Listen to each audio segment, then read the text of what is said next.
Boom. Hello guys, welcome back to my YouTube channel. ഈ ഒരു വീഡിയോയിൽ ഞാൻ നിങ്ങളുടെ മുമ്പിൽ ഷെയർ ചെയ്യാൻ പോകുന്നതെന്ന് പറയുമ്പോഴത്തേനും ഫോൾസ് ന്യൂട്രൽസ് എന്താണ്, അല്ലെന്നുണ്ടെങ്കിൽ എന്തുകൊണ്ടാണ് നമ്മൾ ഫോൾസ് ന്യൂട്രൽസ് ആയി പോകുന്നത് വണ്ടിയിൽ ഗിയർ മാറുമ്പം എന്നൊക്കെ ഉള്ളൊരു കാര്യമായിരിക്കും ഈ ഒരു വീഡിയോയിൽ നമ്മൾ സംസാരിക്കാൻ പോകുന്നത്. അപ്പോൾ എന്തായാലും ഗൈസ്, വീഡിയോയിലോട്ട് പോകുന്നതിന് മുമ്പ് നിങ്ങൾ ആദ്യമായിട്ടാണ് എൻ്റെ ചാനൽ കാണുന്നുണ്ടെങ്കിൽ നമ്മളുടെ മോട്ടോർ സൈക്കിൾ റിവ്യൂസും മോട്ടോ വ്ളോഗ്സും കാര്യങ്ങളൊക്കെ ആയിരിക്കും ചെയ്യുന്നത്. ചാനലെടുത്ത് നോക്കിയതിന് ശേഷം ഇഷ്ടപ്പെടുകയാണെന്നുണ്ടെങ്കിൽ തീർച്ചയായിട്ടും ചാനൽ സബ്സ്ക്രൈബ് ചെയ്യുക, പിന്നെ സൈഡിൽ കാണുന്ന ബെല്ലൈക്കൺ കൂടെ ഒന്ന് എനേബിൾ ചെയ്യുക. അപ്പോൾ എന്തായാലും വീഡിയോയിലോട്ട് പോകാം.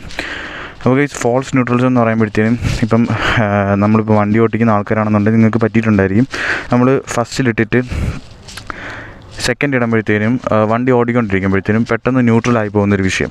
അപ്പം അതിനെയാണ് ഫോൾസ് ന്യൂട്രൽസ് എന്ന് പറയുന്നത്. അപ്പം അതെന്തുകൊണ്ടെന്ന് ചോദിച്ചു കഴിഞ്ഞാൽ ഒന്നാമത്തെ റീസൺ എന്ന് പറയുമ്പോഴത്തേനും ഇൻകംപ്ലീറ്റ് ഗിയറിങ് തന്നെയാണ്. ഇൻകംപ്ലീറ്റ് ആയിട്ട് നമ്മൾ ഗിയർ ഷിഫ്റ്റ് ചെയ്യുന്നതുകൊണ്ടാണ് നമ്മൾ ഫോൾസ് ന്യൂട്രൽ എന്ന് പറയുന്ന ആ ഒരു സ്റ്റേജിൽ നമ്മുടെ വണ്ടിയുടെ ഗിയർ ബോക്സ് എത്തുന്നത്.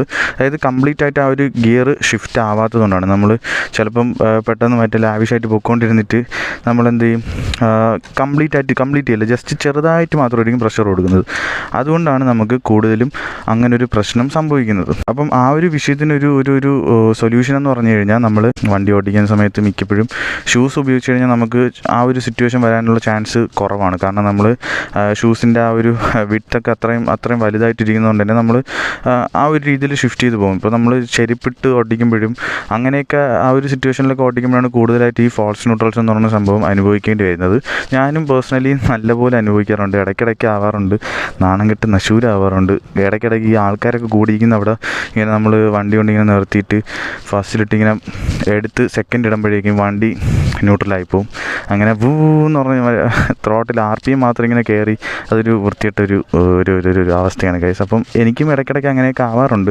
അപ്പം അത് ആവാതിരിക്കണം എന്നുണ്ടെങ്കിൽ നമ്മൾ കട്ടയ്ക്ക് ശ്രദ്ധിച്ച് ഫസ്റ്റിൽ നിന്ന് സെക്കൻഡിൽ മാറുമ്പോഴത്തേനും കറക്റ്റായിട്ട് ഒരു കംപ്ലീറ്റ് ചെയ്ത് തന്നെ ഗിയർ മാറാൻ ശ്രമിക്കുക. പിന്നെ അടുത്ത് ഇത് വരാൻ ചാൻസ് ഉള്ളൊരു വിഷയം എന്ന് പറയുമ്പോഴത്തേക്കും നമ്മുടെ ചെയിൻ ലൂസായി കിടന്നിട്ടുണ്ടെങ്കിൽ ഇത് ഇടയ്ക്കിടയ്ക്ക് സംഭവിക്കാനുള്ള ചാൻസ് കൂടുതലാണ്.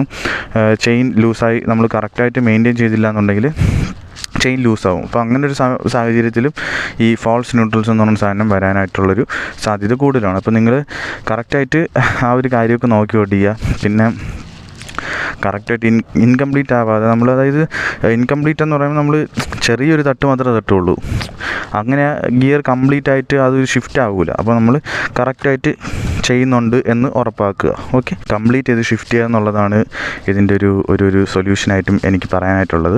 പിന്നെ വേറെ കംപ്ലയിൻറ്റ്, വണ്ടിയുടെ ഗിയർ ബോക്സിന് കംപ്ലയിൻ്റ് ആയതുകൊണ്ട് ആണോ ഇനി ന്യൂട്രലായി പോകുന്നത്, അങ്ങനെയൊന്നുമില്ല. നമ്മൾ കറക്റ്റായിട്ട് ഗിയർ ഷിഫ്റ്റ് ചെയ്യാത്തതുകൊണ്ട് തന്നെയാണ് ഫോൾസ് ന്യൂട്രൽസ് എന്ന് പറയുന്ന ഒരു സിറ്റുവേഷനിൽ നമ്മുടെ ഗിയർ ബോക്സ് ചെന്നിരിക്കുന്നത്. അപ്പോൾ എന്തെങ്കിലും ഈ ഒരു വീഡിയോയിൽ എനിക്ക് ഇത്തരം കാര്യങ്ങളൊക്കെയാണ് ഷെയർ ചെയ്യാനായിട്ടുള്ളത്. ഈ വീഡിയോ നിങ്ങൾക്ക് ഇഷ്ടപ്പെടുമെങ്കിൽ മറക്കണ്ട ലൈക്ക് ചെയ്യുക, കമൻറ്റ് ചെയ്യുക, സബ്സ്ക്രൈബ് ചെയ്യുക ചാനൽ. അടുത്തൊരു വീഡിയോ കാണാം. അടുത്തൊരു വീഡിയോ കാണുന്നവർ stay safe, right safe and